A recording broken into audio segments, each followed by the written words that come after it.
প্ৰেচিডেণ্টে কৈ গৈছে 13 দাবী লৈ পুনৰ আমাৰ এতিয়া যোৱা চৰকাৰৰ যিজন লেবাৰ মিনিষ্টাৰ আছিলে labour and employment to the government of India যিজন মিনিষ্টাৰ আছিলে তেওঁ সন্তোষ গাংৱাৰ আছিলে। সন্তোষ গাংৱাৰৰ নেতৃত্বত ভাৰত চৰকাৰৰ ৰেলৱে বিভাগ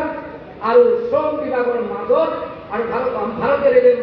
মাল বিভাগ নিয়োগৰ মাজত ত্ৰিপাক্ষিক বৈঠকৰ জৰিয়তে পুনৰ আমি ডিমান্ডটো ৰেজ কৰা হৈছে। এইমতে গভৰ্ণমেণ্টে পোনপটীয়াকৈ ইতিমধ্যে আমাক পাছ কৰি ৰাখিছে, কিন্তু আপুনি মই কেনেকৈ ছেটেলমেণ্ট পাম তাৰ কাৰণেতো টাইম লাগিব। গতিকে মানুহে কৈছে কেতিয়া হ'ব কি হ'ব, হয় হ'ব, কিন্তু আপুনি মই একো একোজন আন্দোলন কৰা কৰ্মী হিচাপে একো একোজন আপুনি মই বিবেক থকা ব্যক্তি হিচাপে আপুনি মই বিবেচনাৰ মাজেৰে আজি চুক্তি প্ৰক্ৰিয়াৰ জৰিয়তে আপোনাৰ মোৰ পাৰ্মানেণ্টলি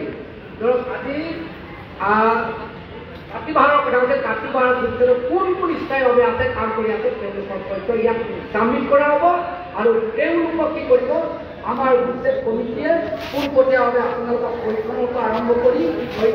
অন্যান্য কামবিলাক কেনেকৈ ধৰণে কৰে সেইবিলাক সুবিধা প্ৰদান কৰিব। আৰু আমি আশা কৰিছোঁ ছেপ্টেম্বৰৰ পাছত আমাৰ লেবাৰবোৰ লাগু হ'ব, ইনস্পেকশ্যন আৰম্ভ হ'ব, যাতে ইনস্পেকশ্যন কৰোঁতে আপোনাৰ মুৰ্গীজ এই বাহিৰত নাথাকে। আৰু যদি থাকে মই এটা কথা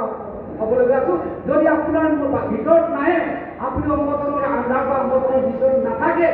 তেতিয়াহ'লে আপুনি ডিপ্ৰাইভ তাৰ কাৰণে জগৰীয়া সংগঠন নহ'ব। ঠিক কিয় কাৰণে ক'বলৈ আছোঁ, যেতিয়া FCI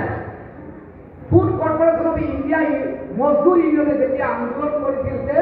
FCI কৰ্মৰত শ্ৰমিকবিলাকক তেওঁলোকে গভৰ্ণমেণ্ট হিচাপে স্বীকৃতি প্ৰদান কৰিব লাগে, তেওঁলোকে 28-29 বছৰ লাগিছিল। 28-29 বছৰৰ পাছত তেওঁলোকে কি কৰে ছেটেলমেণ্ট পালে। তাতে কি হ'ল, কিছুমান মানুহে ইউনিয়ন মজদুৰক খেদিছিল, পইচা খাবলৈ আহিছিল, তোৰ মই খাম কিয় পইচা কিয় মেম্বাৰ দিছোঁ, আমাৰ আন্দোলন চান্দোলন নালাগে, আমাক ৰেগুলাৰ আমি তই পইচা খাব আহিছ, এনেকুৱা ধৰণৰ প্ৰতিবাদ কৰি বহুত জেগাত আজি কি কৰিলে আমাৰ FCI